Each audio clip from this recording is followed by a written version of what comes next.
Hello again, I'm Blunty and I'm sitting here with a man, the most, or maybe perhaps the most influential man in Western comicdom, the guy who gave us a decidedly dynamic Spider-Man, the guy who delivered the coolest cape in comicdom, and the guy who revolutionised the action figure industry, Mr. Todd McFarlane. How are you? Good. How are you today?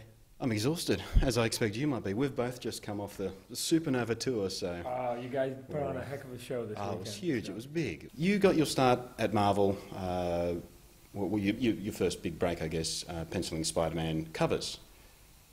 No, actually the way that it worked was, I'll give you a quick run through from beginning. Okay.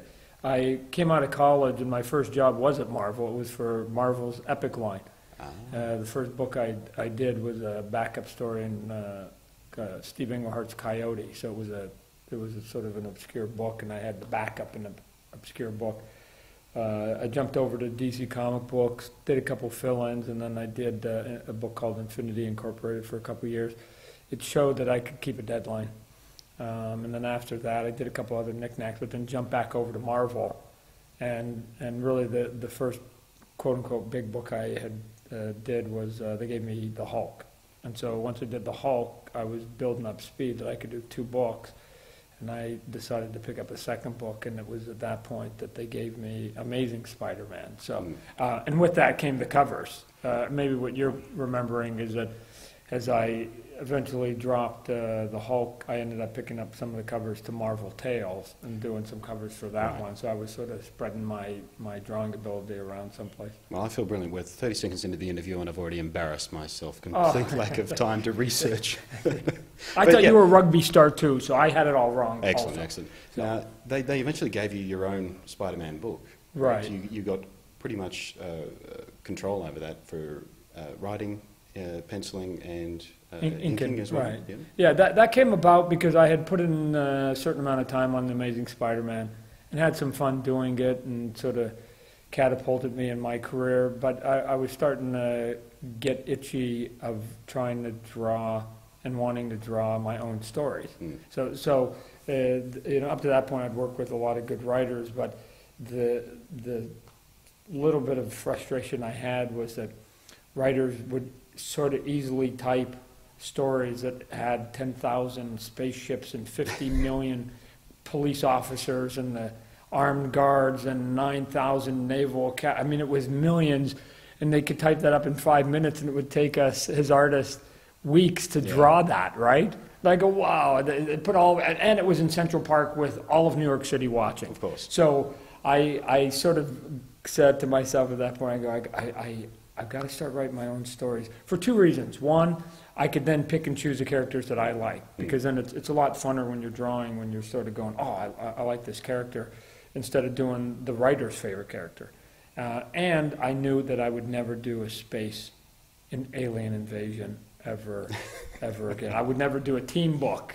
I would just have like 2 guys in a corner, sort of in a black room, maybe fighting in a cave, keep it sort of simple, and then I could get through it and meet my deadlines. And so I wanted to write. So I quit Spider-Man, Amazing Spider-Man. I quit the book because I wasn't going to try and muscle David because he was a friend of mine, and I wouldn't do that to him. So I quit. And it was at that point they had 3 Spider-Man books that they then came back and said, well, we want you to stay on Spider-Man. And I go, I'm not going to push David off the book. And they said, well, what if we created a new Spider-Man book? And would you stay and write that book? I thought it was foolish of them, because I reminded them I'd never written before, so they were essentially given a Spider-Man book to a novice writer, but nonetheless they said okay. So you had never written before, like professionally, or you'd never written at all, like when you were practicing? Well, when you're a kid, I mean, you write stuff, but Yeah. Once I broke into the comic book industry, I was a penciler, and then I became a penciler inker, and it was at that point with Spider-Man, the one that set all the records that I was writing. And it was one of the problems that a couple of the fans, matter of fact, a lot of the fans had, that they couldn't quite divide the Todds on the book. And there's Todd, the seasoned artist now at this point, and then there's Todd, the complete novice writer. And they somehow thought that both of those should be equal. And I kept reminding them, I've been doing thousands and thousands of pages artistically, these are my first written pages. So it's going to take a while to even remotely come close to where I was artistically. So that was some of the early criticism. They couldn't separate because the name was the same. That it was Right. skill-wise, it was two different jobs.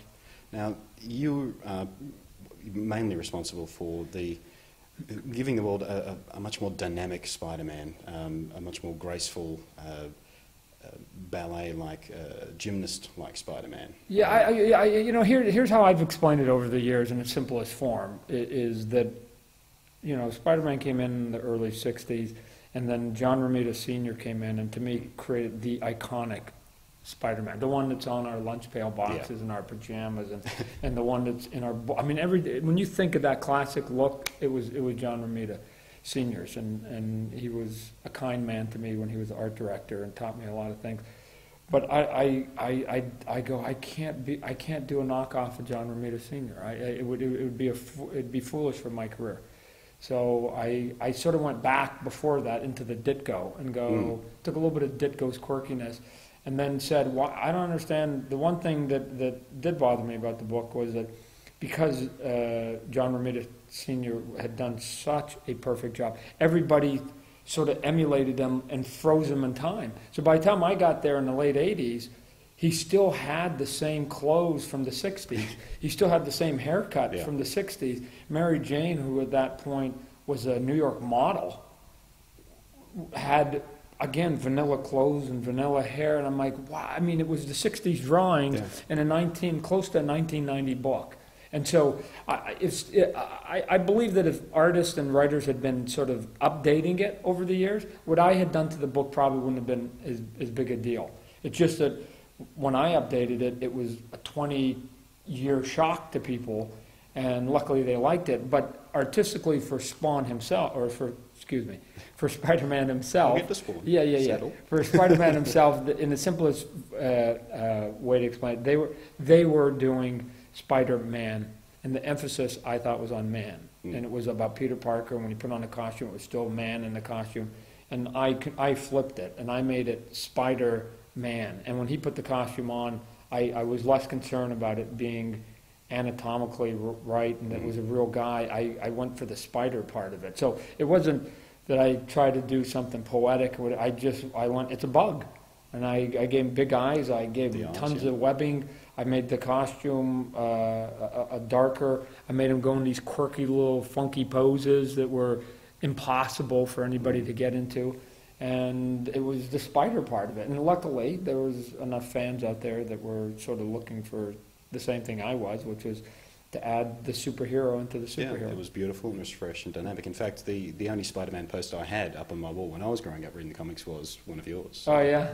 Yeah. No, I was lucky that I got to do a lot of issues with a lot of cool bad guys in it, so it forced me to do some funky stuff. But like I said, when you mess with any iconic character for any company, then you better be careful, and you're going to be the guy now that has the target on his back, and you're going to get a lot of praise and a lot of criticism, and luckily there was more praise going with it, and the sales of the book was going up, so people were responding to it, one way or the other, and it just helped me get that writing job for that Spider-Man.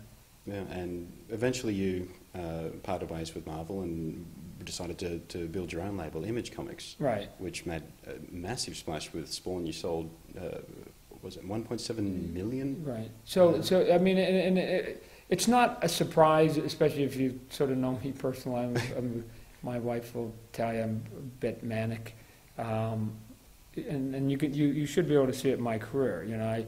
I started penciling one comic book when I broke into the industry. Actually, I started doing 10 pages.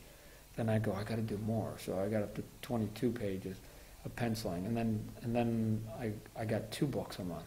Now I'm up to 44 pages, and then I go of penciling. Then I go, oh, now I should ink. I was getting frustrated with ink. I need to take on the inking. Now I was doing 44 pages of art and 44 pages of inking.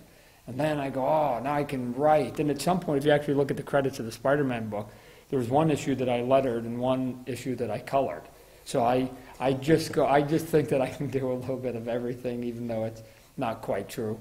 But because of that, it eventually led, besides some of the falling out that I had behind closed doors with Marvel, it was just, I just was grabbing for more, which was, I just wanted to tell the stories I wanted. Control. Yeah, I wanted to just do what I wanted to do and not have to sort of answer to anybody, and the only way to do that was going to be to go out on my own. Now, at that point, I'd also had been doing a lot of reading, when I was a fan, all the way from a fan to where I was.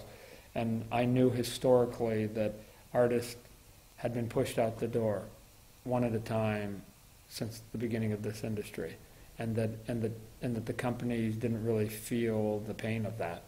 And so Eric Larson and Rob Liefeld, who also were getting the itch, we had been talking together about doing stuff together, and then very quickly we were able to add Mark Silvestri and Jim Lee and Will Spertasio, and Rob brought on Jim Valentino. I mean, I wish we had 20 guys when we walked out the door that day, but we had 7, and 7 was still 6 more than historically had been there, and it made enough news that when we went out there, that not only did it bring attention to us and our new adventure of starting Image Comic Books, but it also woke up both Marvel and DC Comic Books to paying attention that you better listen to what these guys have to say, because we might get a flood of these guys making a mass exodus. Look after your talent, or you're going to lose them. To some extent, yeah.